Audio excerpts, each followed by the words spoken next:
ISKCON নিষিদ্ধের সিদ্ধান্ত হয়নি উপদেষ্টা পরিষদে। সরকারের পদক্ষেপে হাইকোর্টে সন্তোষ। চিন্ময়ের কর্মকাণ্ডের দায় নেবে না ইসকন। স্বৈরাচার বিদায়ের পর সময় এখন দেশ গড়ার, বললেন তারেক রহমান। ফ্যাসিবাদ যেন ফিরে আসতে না পারে, ঐক্যবদ্ধ থাকার আহ্বান মির্জা ফখরুলের। নতুন করে 22,500 কোটি টাকা ছাপিয়েছে সরকার। আমানতের দায়িত্ব বাংলাদেশ ব্যাংকের। গ্রাহকদের উদ্বিগ্ন না হওয়ার আহ্বান গভর্নর। দুর্নীতি লুটপাটে গড়া সম্পদ এখনো কেন বাজেয়াপ্ত হয়নি, প্রশ্ন ডক্টর দেবপ্রিয়।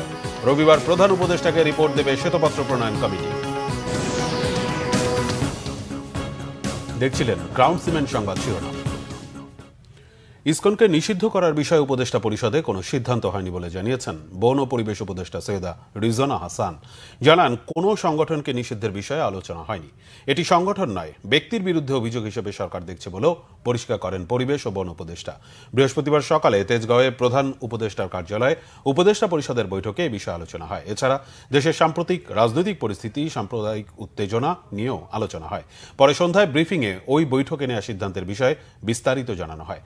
উপদেষ্টা মাহফুজ আলম বলেন, দেশে সাম্প্রদায়িক উত্তেজনা রাজনৈতিক দল, মত, জাতি, ধর্ম নির্বিশেষে সবাই মিলে রুখে দিয়েছে। সবার সাথে আলোচনা করে জাতীয় ঐক্য প্রতিষ্ঠার কথাও বলেন মাহফুজ আলম। সংস্কার একটু দৃশ্যমান হওয়ার পরই নির্বাচন হবে বলেও জানান তিনি। কোনো সংগঠনকে নিষিদ্ধ না করার বিষয়টি জানান পরিবেশ ও বন উপদেষ্টা রিজওয়ানা হাসান। সকলকে শান্ত থেকে ধ্বংসাত্মক ও অবমাননাকর কর্মকাণ্ড থেকে বিরত থাকার আহ্বানও জানান এই উপদেষ্টা। কোনো সংস্থা নিষিদ্ধ করার কোনো আলোচনা সরকারের মধ্যে হয়নি। দাবি অনেকেই উঠতে পারে, দাবির সপক্ষে মানুষ অনেক কর্মসূচিও দিতে পারে। ব্যক্তির অপরাধের সাথে সংস্থার অপরাধকে আমরা জড়িয়ে ফেলছি না। এখন একটা সুনির্দিষ্ট অভিযোগের ভিত্তিতে একজনকে গ্রেফতার করা হয়েছে, তার ব্যাপারে একটা আইনি প্রক্রিয়া চলছে। তিনি অভিযুক্ত হতেও পারেন, অভিযুক্ত নাও হতে পারেন, সেটা আদালত দেখবে। আর আজকেও দেখলাম পত্রিকাতে যে ইসকনের পক্ষ থেকে একটা সম্মেলন করে বলা হয়েছে যে তাদের সাথে যাকে গ্রেফতার করা হয়েছে তার কোনো সম্পর্ক নেই। সমন্বয়কেরা বিভিন্ন গুরুত্বপূর্ণ বিষয়ে জাতিকে যেভাবে ঐক্যবদ্ধ করার প্রয়াস চালাচ্ছেন, জাতির বিবেককে যেভাবে জাগ্রত করছেন, এটা নিশ্চয়ই অনেকেরই স্বার্থে লাগবে। ফলে তাদের নিরাপত্তার বিষয়টা আজকে আমাদের ক্যাবিনেটে রেজ করা হয়েছে, ফ্ল্যাগ করা হয়েছে, এবং তাদের যে নিরাপত্তা প্রয়োজন এটাও আলোচিত হয়েছে। কিন্তু এটার ব্যাপারে বিস্তারিত কোনো সিদ্ধান্ত হয়নি। তবে এটাকে সরকার একেবারেই হালকাভাবে দেখছে না। ইসকন ইস্যুটি রাষ্ট্র সর্বোচ্চ গুরুত্ব দিয়ে দেখায় আদালত এখনই হস্তক্ষেপ করছে না বলে অভিমত দিয়েছে হাইকোর্ট। ইসকন নিষিদ্ধের দাবিতে এক আইনজীবীর আবেদনের পরিপ্রেক্ষিতে বৃহস্পতিবার রাষ্ট্রপক্ষ থেকে এ বিষয়ে বিস্তারিত জানানো হয়। রাষ্ট্রপক্ষের আইনজীবী আদালতকে জানিয়েছেন, ইসকন ইস্যুটি সর্বোচ্চ গুরুত্ব দিয়ে 3টি মামলা করেছে সরকার। এখন পর্যন্ত 33 জনকে গ্রেফতার করা হয়েছে। সরকারের নেওয়া পদক্ষেপে আদালত সন্তোষ প্রকাশ করেন। এর আগে বুধবার বিচারপতি ফারাহ মাহবুব ও বিচারপতি দেবাশিস রায় চৌধুরীর হাইকোর্ট বেঞ্চ ইসকন ইস্যুতে বৃহস্পতিবারের মধ্যে সরকারকে অগ্রগতি জানানোর নির্দেশ দিয়েছিলেন। বাংলাদেশের সাংবিধানিক আইনে ওনারা গতকালকে সারাদিনের যে ব্রিফিং ছিল সবগুলোর ব্যাপারে কোর্টকে আশ্বস্ত করছে যে আমাদের রাষ্ট্রযন্ত্র সর্বোচ্চ চেষ্টা দিয়ে যাতে কোনো প্রকার দাঙ্গা অথবা হিন্দু মুসলিম কেউ কাউকে আঘাত করতে না পারে সেভাবে যথেষ্ট সচেতন ছিল এবং সেটা সফল হয়েছে। আজকে এখন পর্যন্ত আমাদের আজকে আপডেট হলো এটা। যেহেতু সরকার এখন তাদের কাছে যে তথ্য দেওয়া হচ্ছে, মনে হয়েছে যে যথেষ্ট পরিমাণেই যা করার প্রয়োজন সেই সঠিক পদক্ষেপগুলোই নিচ্ছে। তো ওনারা বলছেন যে পরবর্তীতে যদি কখনো প্রয়োজন হয় তাহলে তারা আমাদেরকে সহায়তা করার জন্য, তদন্তে সহায়তা করার জন্য যা করা দরকার করবেন। চিন্ময়ের মতো বহিষ্কৃত নেতাদের কার্যক্রমের জন্য ইসকন দায়ী নয় বলে মন্তব্য করেছেন সংগঠনের সাধারণ সম্পাদক চারুচন্দ্র দাস ব্রহ্মচারী। তিনি দাবি করেন, চট্টগ্রামে আইনজীবী হত্যা ইসকনকে অন্যায়ভাবে জড়িয়ে মিথ্যাচার চলছে। এক সংবাদ সম্মেলনে এসব তথ্য জানায় সংগঠনটি। সংবাদ সম্মেলনে বলা হয়, এই সংগঠনকে নিয়ে ধারাবাহিকভাবে অপপ্রচার ও ভিত্তিহীন অভিযোগ তোলা হচ্ছে। দাবি করা হয়, কিছু বিশেষ মহল অযৌক্তিকভাবে ইসকনকে বাতিলের দাবি করছে। চিন্ময় কৃষ্ণ দাসের কাজ ও বক্তব্য ইসকনের বক্তব্য নয় বলে জানানো হয়। তাকে অনেক আগেই সংগঠনের কমিটি থেকে অব্যাহতি দেওয়া হয়েছে। নৈতিক স্খলনের অভিযোগে তাকে ইসকন থেকে বহিষ্কার করা হয়েছে বলেও জানান চারুচন্দ্র দাস। ইসকন একটি অরাজনৈতিক ও আন্তর্জাতিক সংগঠন উল্লেখ করে সংবাদ সম্মেলনে জানানো হয়, এটি ভারতীয় সংগঠন নয়, বাংলাদেশকে অস্থিতিশীল করার প্রশ্নই ওঠে না বলেও জানান সংগঠনের সাধারণ সম্পাদক। সাইফুল ইসলাম আলিফের নৃশংস হত্যাকাণ্ডের প্রেক্ষিতে ইসকন বাংলাদেশকে নানাভাবে জড়িয়ে উদ্দেশ্য প্রণোদিতভাবে আমাদের ধর্মীয় ও সামাজিক ভাবমূর্তিকে ক্ষতিগ্রস্ত করার অপচেষ্টা চলছে। আমরা সরকার, প্রশাসন, গণমাধ্যম ও দেশবাসীর প্রতি উদাত্ত আহ্বান জানাই। ইসকন বাংলাদেশের বিরুদ্ধে চলমান মিথ্যা ও বিভ্রান্তিমূলক প্রচারণার সঠিক তদন্ত করে প্রকৃত সত্য উদ্ঘাটন করে যথাযথ ব্যবস্থা গ্রহণ করুন। চট্টগ্রামে আইনজীবী সাইফুল ইসলাম হত্যার প্রতিবাদে বৃহস্পতিবার দ্বিতীয় দিনের মতো বন্ধ ছিল আদালতের কার্যক্রম। ৭৪টি আদালতে কোনো শুনানি হয়নি। সকালে জেলা আইনজীবী সমিতির পতাকা অর্ধনমিত রাখা হয়। কালো ব্যাজ ধারণ করে প্রতিবাদ জানান আইনজীবীরা। হত্যাকারীদের গ্রেফতার ও ফাঁসির দাবির পাশাপাশি ইসকন নিষিদ্ধের দাবি জানান তারা। প্রশ্ন তোলেন সেদিনের ঘটনায় পুলিশের ভূমিকা নিয়েও। চট্টগ্রাম থেকে শাহেদা পিয়ার রিপোর্ট। সহকর্মী হত্যার প্রতিবাদে দ্বিতীয় দিনের মতো কর্মবিরতিতে চট্টগ্রাম আদালতের আইনজীবীরা। মানববন্ধন, বিক্ষোভ মিছিলের মধ্য দিয়ে সাইফুল ইসলাম আলিফ হত্যার বিচারের দাবিতে সারাদিন উত্তাল ছিল চট্টগ্রাম আদালত প্রাঙ্গণ। দুপুরে আদালত প্রাঙ্গণে মানববন্ধন, বিক্ষোভ সমাবেশ ও মিছিল করেন নিহত আইনজীবীর সহকর্মীরা। বর্বরে হত্যাকাণ্ডের সাথে জড়িত সবাইকে শনাক্ত করে দ্রুত বিচারের আওতায় আনার দাবি তাদের। দাবি ওঠে ইসকনকে নিষিদ্ধ করার। চিন্ময় দাসের হাতে হ্যান্ডমাইক কিভাবে গেল দিতে হবে, না হলে পুলিশ কমিশনার চট্টগ্রাম থাকতে পারবেন না। জেল কোডের কোন নিয়ম অনুযায়ী, আইনের কোন ধারা অনুযায়ী আপনি রাষ্ট্রদ্রোহী মামলার আসামিকে আপনি ডিভিশন দিয়েছেন। জেল সুপার, সিনিয়র জেল সুপারকে আমি অনুরোধ করব আপনি সেই ডিভিশন প্রত্যাহার করবেন। এই আলিফ হত্যার সাথে যারা জড়িত আছে সন্ত্রাসী সংগঠন ইসকনের সকলকে গ্রেফতার করতে হবে। যদি অবিলম্বে এদেরকে গ্রেফতার করা না হয় তাহলে আমরা আরো বৃহত্তর কর্মসূচি দিতে বাধ্য হব। অবিলম্বে এই আলিফ হত্যাকারীদের দ্রুত আইনের আওতায় এনে আমরা দৃষ্টান্তমূলক শাস্তির দাবি করছি।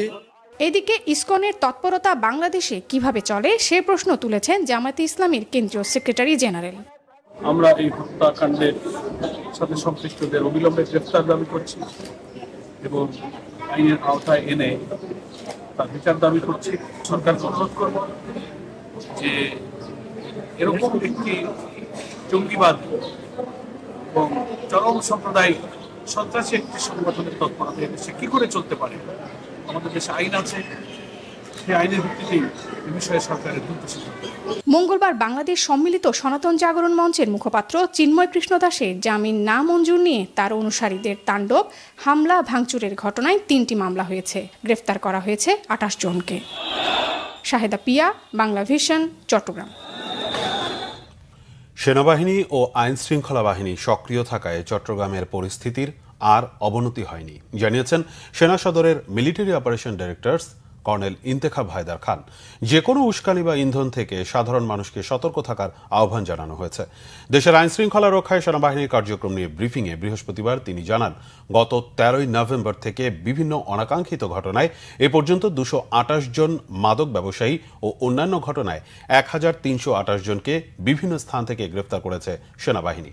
বান্দরবনের পাহাড়ি এলাকায় সন্ত্রাসী সংগঠন কুকি চিন ন্যাশনাল আর্মির বিরুদ্ধে সেনাবাহিনীর বিশেষ অভিযান চলছে। অভিযানে এ পর্যন্ত 179 জনকে গ্রেফতারের পাশাপাশি স্বয়ংক্রিয় অস্ত্র সহ 60টি বিভিন্ন ধরনের অস্ত্র, গোলাবারুদ, সামরিক সরঞ্জামাদি উদ্ধার করা হয়েছে। ব্রিফিংয়ে কর্নেল ইন্তেখাব হায়দার খান জানান, অভিযানে সন্ত্রাসী সংগঠনটির হামলায় সেনাবাহিনীর 7 সদস্য নিহত হয়েছে। বিএনপির ভারপ্রাপ্ত চেয়ারম্যান তারেক রহমান বলেছেন, স্বৈরাচারকে বিদায় করার পর এখন দেশ গড়ার পালা। মেধাবী ডাক্তার, ইঞ্জিনিয়ারের পাশাপাশি দক্ষ খেলোয়াড় ও সাংস্কৃতিক কর্মী গড়ে তোলার পরিকল্পনার কথা জানিয়েছেন তিনি। বৃহস্পতিবার বিকেলে লালমনিরহাটের বড়বাড়ির শহীদ আবুল কাশেম মহাবিদ্যালয় মাঠে শহীদ জিয়া স্মৃতি ফুটবল টুর্নামেন্টের ফাইনাল খেলায় ভার্চুয়ালি যুক্ত হয়ে প্রধান অতিথির বক্তব্যে তিনি কথা বলেন। এতে সভাপতিত্ব করেন বিএনপি সাংগঠনিক সম্পাদক অধ্যক্ষ আসাদুল হাবিব দুলু। বিশেষ অতিথি ছিলেন দলের স্থায়ী কমিটির সদস্য মির্জা আব্বাস। এ সময় তিনি বলেন, প্রতিবেশী দেশের এক নেতা তাদের সেনাবাহিনীকে প্রস্তুত রাখতে যে নির্দেশনা দিয়েছেন তা একটি স্বাধীন দেশের সার্বভৌমত্বের প্রতি আঘাত। লালমনিরহাট জেলা বিএনপির আয়োজনে 2015 সাল থেকে শুরু হওয়া এ ফুটবল টুর্নামেন্টে রংপুর বিভাগের 8 জেলা, রংপুর মহানগর ও সৈয়দপুর রাজনৈতিক জেলা সহ বিএনপির 10টি টিম অংশ নেয়।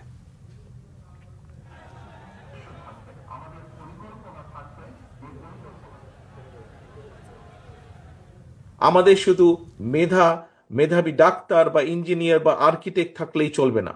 আগামী দিনে আমাদেরকে অবশ্যই মেধাবী অর্থাৎ প্রফেশনাল খেলোয়াড় তৈরি করতে হবে, যা তৈরি করতে হবে আমাদের ভবিষ্যৎ প্রজন্ম তাদের ভেতর থেকে। আমাদেরকে আগামী দিনে ভালো সাংস্কৃতিক ব্যক্তিত্ব তৈরি করতে হবে এবং যা যদি তৈরি করতে হয় আমাদেরকে সেই পরিকল্পনা গ্রহণ করতে হবে।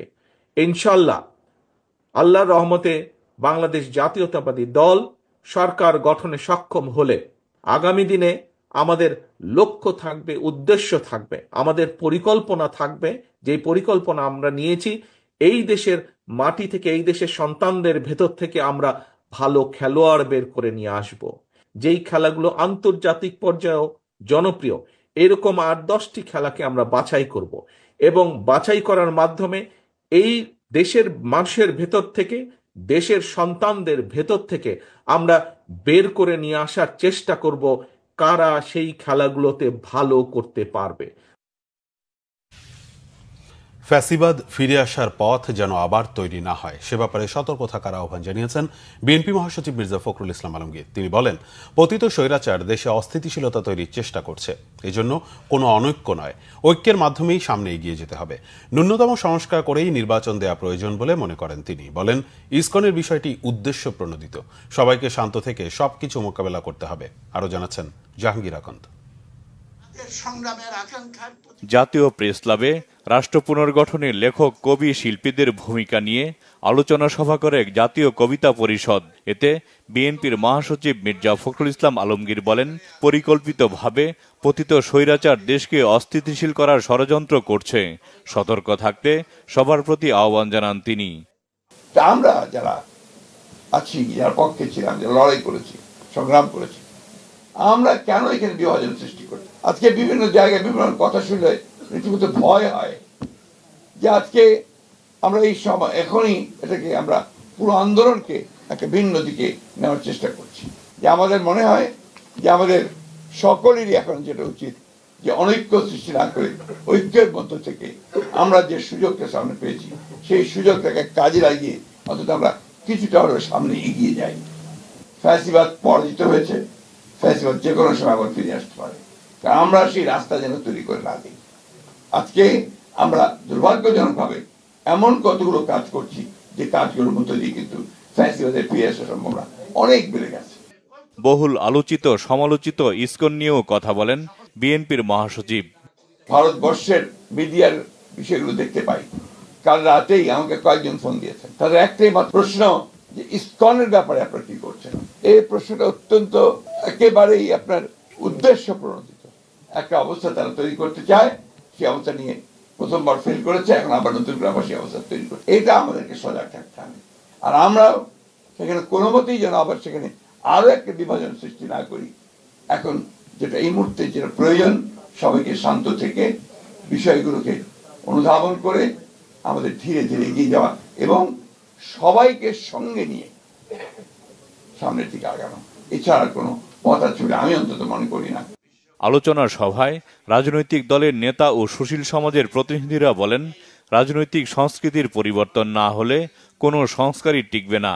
চট্টগ্রামে হত্যাকাণ্ডের পরও জনগণ অসাধারণ সংযম দেখিয়েছেন। সাম্প্রদায়িক দাঙ্গা বাঁধানোর চেষ্টা হয়েছে বলে অভিযোগ করেন তারা। স্বৈরতন্ত্রে যখন পতন হয়েছে তখন সেই শূন্যস্থান কাউকে না কাউকে পূরণ করতে হবে। তো যারা পূরণ করেছেন তাদের কর্মসূচিটা কি আমরা এখনো জানি না। এখন আপনি বলছেন, আপনি আবার বিভেদের কথা বলছেন। এখন আমাদের জাতীয় ঐক্য দরকার।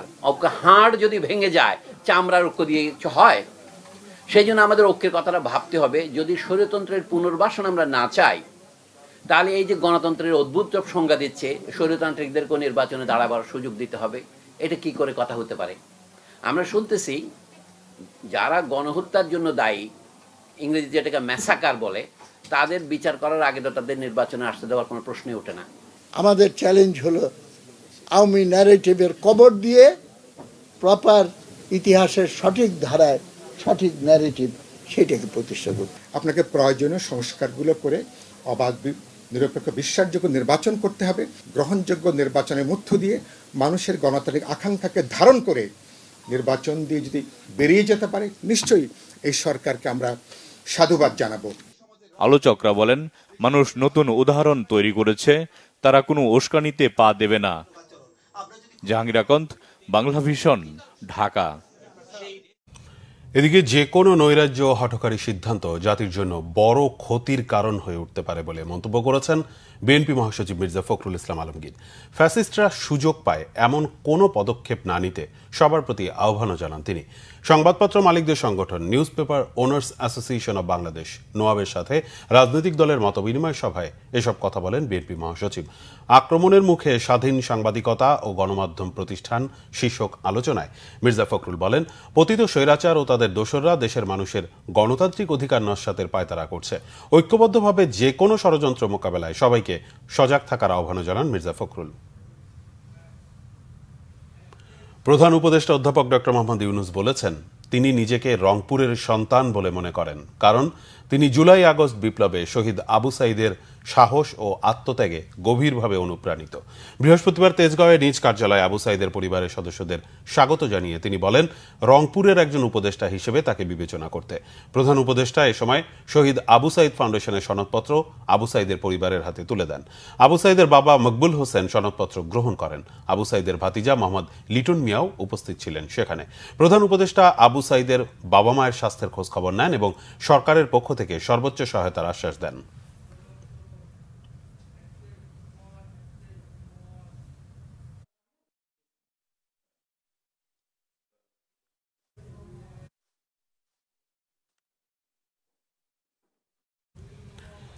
দেশের স্বার্থবিরোধী কার্যক্রমে জড়িতদের আইনের আওতায় আনার দাবি জানিয়েছেন জামায়াত আমির ডক্টর শফিকুর রহমান। দেশে উদ্ভূত সাম্প্রদায়িক উত্তেজনার মধ্যে বৃহস্পতিবার সন্ধ্যায় রাষ্ট্রীয় অতিথি ভবন যমুনায় প্রধান উপদেষ্টার সাথে বৈঠক করেন জামায়াতের একটি প্রতিনিধি দল। নেতৃত্ব দেন দলটির আমির ডক্টর শফিকুর রহমান। বিভিন্ন ধরনের সাম্প্রদায়িক উস্কানির জন্য সাধারণভাবে উদ্বেগের কথা জানিয়ে দেশের স্বার্থবিরোধী কার্যক্রমে জড়িতদের দ্রুত আইনের আওতায় আনার দাবি জানান তিনি। এছাড়া জনগণের দুর্ভোগ লাঘবে দ্রব্যমূল্য, আইন শৃঙ্খলা পরিস্থিতি নিয়েও প্রধান উপদেষ্টার সাথে কথা বলেন জামায়াত নেতারা।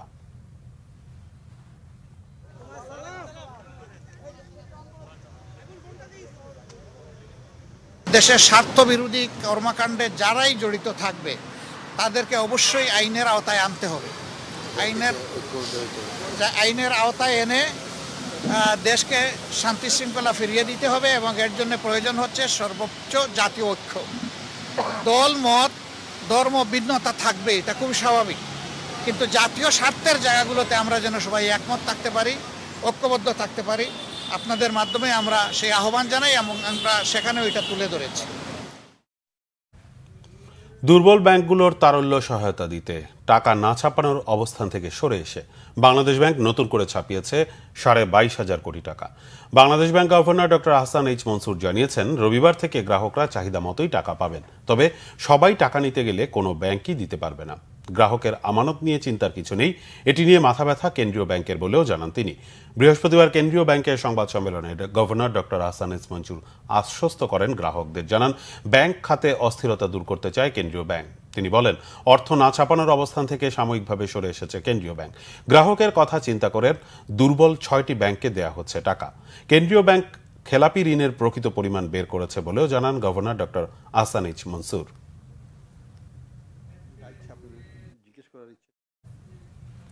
দুর্নীতি লুটপাটের মাধ্যমে গড়া সম্পদ এখনো কেন বাজেয়াপ্ত করা হলো না, এ প্রশ্ন অর্থনীতিবিদ ডক্টর দেবপ্রিয় ভট্টাচার্যের। তিনি বলেন, দুর্নীতির মাধ্যমে গড়া সম্পদ জনগণের কাছে ফেরত নেওয়া না গেলে কিসের বিপ্লব?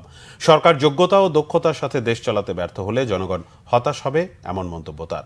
আর্থিক খাতে লুটপাটের ফিরিস্তির শ্বেতপত্র সোমবারের মধ্যে প্রকাশ করা হবে বলেও জানান ডক্টর দেবপ্রিয়। আরও জানাচ্ছেন জিয়াউল হক সবুজ। দিন দিন অসহনীয় হচ্ছে নিত্যপণ্যের দর। ফ্যাসিবাদের পতনের পর পেঁয়াজ আলুর মতো নিত্যপণ্যের দাম নিয়ন্ত্রণে আসবে সাধারণ মানুষের এমন আশা থাকলেও সেই আশায় গুড়ে বালি ভোক্তাদের। অর্থনীতিবিদরাও বলছেন চাহিদা অনুযায়ী বাজারে যোগান দেওয়াটাই এখন সরকারের সবচেয়ে বড় চ্যালেঞ্জ। সত্যিকার অর্থে এটি একটা আনপ্রেসিডেন্টেড চ্যালেঞ্জ, যেখানে দুটো জিনিস একসঙ্গে যোগ হয়েছে, ইনফ্লেশন এবং রিজার্ভ ক্রাইসিস। একটু যদি আমরা ঠিক সিদ্ধান্ত না নিই আমরা কিন্তু হোঁচটকে পড়ে যেতে পারি। তো এই জন্য আমি বলবো যে এখন হয়তো যেটা দরকার যে ডিমান্ড সাইড ম্যানেজমেন্টের পাশে আমরা সাপ্লাইটাকে কিভাবে ইমপ্রুভ করব। অর্থনীতির চালচিত্র বিশ্লেষণ করে অর্থনীতিবিদ ডক্টর দেবপ্রিয় ভট্টাচার্য জানিয়েছেন, ব্যাংকিং ও জ্বালানি খাতে সরকারের পদক্ষেপ দৃশ্যমান হলেও কিছু ক্ষেত্রে স্বচ্ছতা এখনও নিশ্চিত করা সম্ভব হয়নি। দুর্নীতি, লুণ্ঠনের মাধ্যমে সম্পদ হলো, এগুলি বাজেয়াপ্ত হলো না কেন? ব্যাংকের যে সমস্ত ঋণ ছিল সেগুলিকে সমন্বয় করার জন্য দ্রুততর আইনি পদক্ষেপের মাধ্যমে যে সমস্ত জামানতগুলো ছিল সেগুলি কেন অধিগ্রহণ এখন পর্যন্ত আমরা করতে দেখছি না? দুর্নীতির যে পাহাড় গড়ে উঠেছে সেই দুর্নীতির পাহাড়ের থেকে যদি আমরা জনগণের সম্পদ ফিরিয়ে না নিতে পারি তাহলে আর কিসের বিপ্লব হলো? যেহেতু এই পদক্ষেপ তাহলে তো আর 10টা বছরের মতো সেই একই ঘটনা আমাদের ঘটছে। সরকারকে টার্গেট ভিত্তিক 6 মাসের কর্মপরিকল্পনার দলিল তৈরির তাগিদ দেন ডক্টর দেবপ্রিয় ভট্টাচার্য। যদি যোগ্যতার সাথে আমি দেশ পরিচালনা করতে না পারি তাহলে কিন্তু ওই দক্ষতার অভাবের কারণে আমরা বাংলার মানুষকে হতাশাগ্রস্ত করে দিব। যদি অর্থনৈতিক ক্ষেত্রে মানুষ জনগণ স্বস্তি না পায় এবং তার সাথে আইন শৃঙ্খলাতে যদি সে নিরাপত্তা বোধ না করে তাহলে আমাদের সংস্কারের কোনো উচ্চাশায় কিন্তু আমরা পৌঁছাতে পারবো না। এবং সেই সংস্কারের উচ্চাশায় পৌঁছাতে না পারলে পরে আমরা নির্বাচনের যে চরম লক্ষ্যকে নিয়ে আসছি সেটার ক্ষেত্রেও বড় ধরনের বিভ্রান্তি বা সমস্যা সৃষ্টি হওয়ার আশঙ্কা থেকে যাবে। ডক্টর দেবপ্রিয় জানান, আর্থিক খাতের লুটপাটের ফিরিস্তি রবিবার প্রধান উপদেষ্টাকে জানানো হবে। এরপর তা জনসম্মুখে প্রকাশ করবে শ্বেতপত্র প্রণয়ন কমিটি। রবিবার দিন মাননীয় প্রধান উপদেষ্টার কাছে দুপুর 12টার সময় আমরা শ্বেতপত্র হস্তান্তর করব। জিয়াউল হক সবুজ, বাংলা ভিশন, ঢাকা। নাগরিক ঐক্যের সভাপতি মাহমুদুর রহমান মান্না বলেছেন, বাংলাদেশের হিন্দুদের নিয়ে নরেন্দ্র মোদী বা ভারতের কারো কথা বলার কিছু নেই। এদেশের মানুষ প্রচণ্ড ধৈর্যশীল, অসাম্প্রদায়িক, তাই কোনো অপ্রীতিকর কিছু ঘটেনি বলে মন্তব্য করেন তিনি। বলেন, এদেশে মুসলমান, হিন্দু, বৌদ্ধ, খ্রিস্টান সবাই সমান। জাতীয় প্রেস ক্লাবে বৃহস্পতিবার এক সেমিনারে কথা বলেন মান্না। ভারতের বিজেপি নেতারা বাংলাদেশ নিয়ে কি বলল তার উত্তর দেওয়ার দরকার নেই বলে মনে করেন তিনি। বলেন, জনসভা ডেকে সেখানে আইনজীবী সাইফুলকে হত্যা করা হয়েছে, এটা ছোট ব্যাপার না। এর বিচার না করলে এমন ঘটনা আরো বাড়বে বলে জানান তিনি। স্বৈরাচারী হাসিনার বার্তা দেয়া ভারত বন্ধ করছে না মন্তব্য করে তিনি অভিযোগ করেন, এর মানে ভারত তাকে উস্কানি দিচ্ছে। 15 বছর হাসিনা যে লুটপাট করেছে তার জবাব তাকে দিতে হবে মন্তব্য করে মান্না বলেন, আওয়ামী লীগ আর কখনো ফিরতে পারবে না। শুক্রবার শুরু হচ্ছে প্রিমিয়ার লিগ। উদ্বোধনী দিনে বসুন্ধরা কিংস আরেনায় মুখোমুখি হবে চট্টগ্রাম আবাহনী ও স্বাগতিক বসুন্ধরা কিংস। ম্যাচটি শুরু হবে সন্ধ্যা 5:30টায়। গাজীপুরে লড়বে দুই ঐতিহ্যবাহী দল মোহামেডান ও ঢাকা ওয়ান্ডারার্স। ম্যাচ শুরু দুপুর 2:30টায়। একই সময়ে মুন্সিগঞ্জে বাংলাদেশ পুলিশের বিপক্ষে লড়বে ব্রাদার্স ইউনিয়ন। এদিকে লিগের প্রথম ম্যাচ থেকেই দাপট দেখাতে চায় নতুন উদ্যমে সাজানো ব্রাদার্স ইউনিয়ন, বলেছেন ক্লাবের আহ্বায়ক ইঞ্জিনিয়ার ইশরাক হোসেন। মানিক মাহমুদের রিপোর্ট। ঘরোয়া ফুটবলের সবচেয়ে মর্যাদাপূর্ণ আসর প্রিমিয়ার লিগ। এবার অংশ নিচ্ছে 10টি দল। কয়েক বছরের দুরবস্থা কাটিয়ে নতুন উদ্যমে ঘুরে দাঁড়াতে প্রস্তুত গতবারে রেলিগেশনে পড়া ব্রাদার্স ইউনিয়ন। নতুন ম্যানেজমেন্টের অধীনে নতুনভাবে জেগে উঠতে চায় একসময়ের জায়ান্ট কিলার দলটি। লিগের প্রথম দিনই বাংলাদেশ পুলিশের বিপক্ষে মাঠে নামবে গোপীবাগের দলটি। নির্ভর ফুটবল খেলতে ফুটবলারদের অনুপ্রাণিত করেছেন ক্লাবের আহ্বায়ক ইঞ্জিনিয়ার ইশরাক হোসেন। দিয়েছেন ব্রাদার্সের নতুন ম্যাচ জার্সি। দলবদল জটিলতায় নিয়মের ফাঁদে আটকে থাকায় জামাল ভুঁইয়াকে দলভুক্ত করেও খেলাতে পারছে না ব্রাদার্স। সমস্যার সমাধানের আশা করছেন ক্লাবটির আহ্বায়ক। লিগ টেবিলের ভালো অবস্থানের প্রত্যাশায় ধাপে ধাপে এগিয়ে যেতে চায় ব্রাদার্স ইউনিয়ন। ফাউন্ডেশন বিল্ড করতে চাই যে এভরি ম্যাচ আমরা এটা কিভাবে আমরা জিততে পারি, যে আমরা যেতে যত বেটার রেজাল্ট আনা যায়, সেটা টেবিলে আমরা যত উপরের দিকে থাকতে পারি। 2-4টা ম্যাচ যাওয়ার পরে আমরা হয়তো আবার পারফরমেন্স ইভালুয়েশন করতে পারবো। মুন্সিগঞ্জ হোম ভেন্যুতে দর্শক নিতে না পারা নৌবাহিনীর খেলা থাকায় লিগের প্রথম ম্যাচে রহমতকে না পাওয়া সহ বিভিন্ন বিষয়ে বাফুফের কর্মকাণ্ড প্রশ্নবিদ্ধ হলেও পরিবর্তিত পরিস্থিতিতে কোনো নেতিবাচক অভিযোগ নেই ইঞ্জিনিয়ার ইশরাকের। ফুটবলের স্বার্থে সহযোগিতার মনোভাব তার। এই বছর সবকিছুই ব্যতিক্রম। আপনারা জানেন যে একটা ব্যতিক্রমী অবস্থায় ফুটবল ফেডারেশনের নির্বাচন হয়েছে এবং সবকিছু খুব একটা মানে লিগের ফিক্সচারটাও ঘোষণাটাও 3বার বা 4বার পেছানো হয়েছে। অতএব আমরা এই সিজনে ভুল ত্রুটি ধরতে চাই না। অনুশীলনে সর্বোচ্চ প্রস্তুতি নেওয়ার চেষ্টা করেছে ব্রাদার্স। ফুটবলে প্রাণ সঞ্চার করতে লিগের ম্যাচগুলোতে দর্শকদের মাঠে আসার আহ্বান রাখেন বাফুফের সহসভাপতি ও ব্রাদার্স ক্লাবের সদস্য সচিব সাব্বির আহমেদ আরেফ। দর্শকদের অনুরোধ করছি, আপনারা যেখানেই খেলা হোক আপনারা মাঠে আসেন, আপনারা খেলা দেখতে থাকেন, উৎসাহ দিতে থাকেন, প্লেয়ার তৈরি হয়ে যাবে। 4টা প্র্যাকটিস ম্যাচ খেলেছি। প্র্যাকটিস ম্যাচ খেলার পরে আমাদের যে ক্লাবের অবস্থা, সেই অবস্থা থেকে প্রিপারেশন আমাদের কাছে ভালো মনে হয়েছে। একটা টিম সেট করেছি ক্যারিয়ারে। তো অবশ্যই আমাদের যারা এখানে আমরা প্লেয়ার আসছি, অবশ্যই আমাদের এইখানে ভালো করার চিন্তা নিয়ে আসছি। তো আমরা যতটুকু পারি ততটুকুই আমাদের জায়গা থেকে মানে 100% চেষ্টা করবো ব্রাদার্সকে ভালো কিছু দেওয়ার। গাম্বিয়ান কোচ ওমর সিসের অধীনে ব্রাদার্স শক্তি বাড়াতে দলভুক্ত করেছে 5 জন বিদেশি ফুটবলারকে। মানিক মাহমুদ, বাংলা ভিশন, ঢাকা।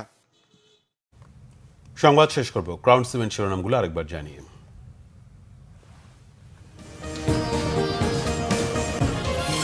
ইসকন নিষিদ্ধের সিদ্ধান্ত হয়নি উপদেষ্টা পরিষদে। সরকারের পদক্ষেপে হাইকোর্টে সন্তোষ। চিন্ময়ের কর্মকাণ্ডের দায় নেবে না ইসকন। স্বৈরাচার বিদায়ের পর সময় এখন দেশ গড়ার, বললেন তারেক রহমান। ফ্যাসিবাদ যেন ফিরে আসতে না পারে, ঐক্যবদ্ধ থাকার আহ্বান মির্জা ফখরুলের। নতুন করে 22,500 কোটি টাকা ছাপিয়েছে সরকার। আমানতের দায়িত্ব বাংলাদেশ ব্যাংকের, গ্রাহকদের উদ্বিগ্ন না হওয়ার আহ্বান গভর্নর। দুর্নীতি লুটপাটে করা সম্পদ এখনো কেন বাজেয়াপ্ত হয়নি, প্রশ্ন ডক্টর দেবপ্রিয়। রবিবার প্রধান উপদেষ্টাকে রিপোর্ট দেবে শ্বেতপত্র প্রণয়ন কমিটি। এই ছিল এখনকার মতো। পরের সংবাদ সকাল 7:30টায় দেখার আমন্ত্রণ রইল। এছাড়া বাংলা ভিশন সংবাদ ও সংবাদ সংশ্লিষ্ট অনুষ্ঠান দেখতে ভিজিট করুন www.bvnews24.com ও facebook.com/banglavisionnews এবং সাবস্ক্রাইব করুন youtube.com/banglavisionnews। ধন্যবাদ।